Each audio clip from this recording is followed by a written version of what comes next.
psychiatrist, and I'm a faculty member at the University of Virginia School of Nursing. I'm not sure if it's harder.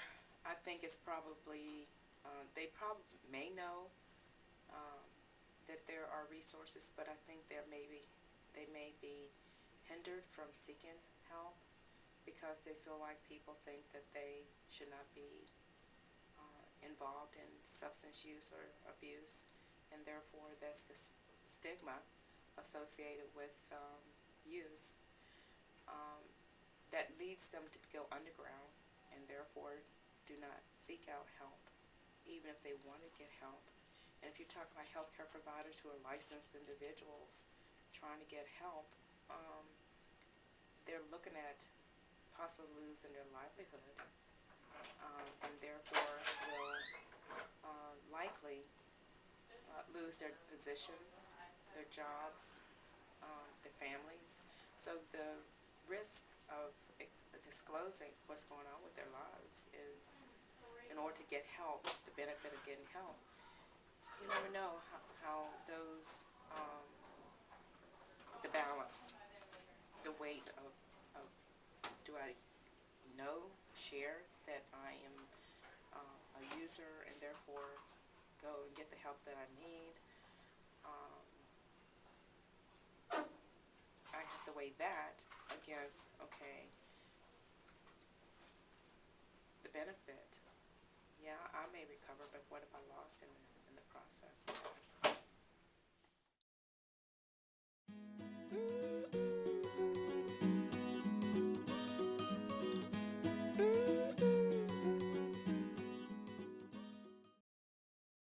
From maybe seeking out some of the same type of help or resources that anybody else should.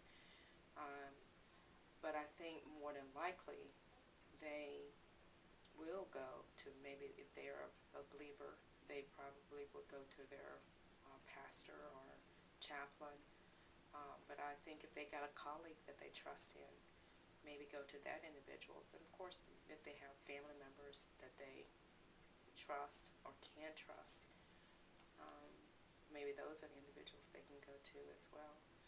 But I think it's hard for them, again, because there are a lot of risk involved in disclosing what's going on with them.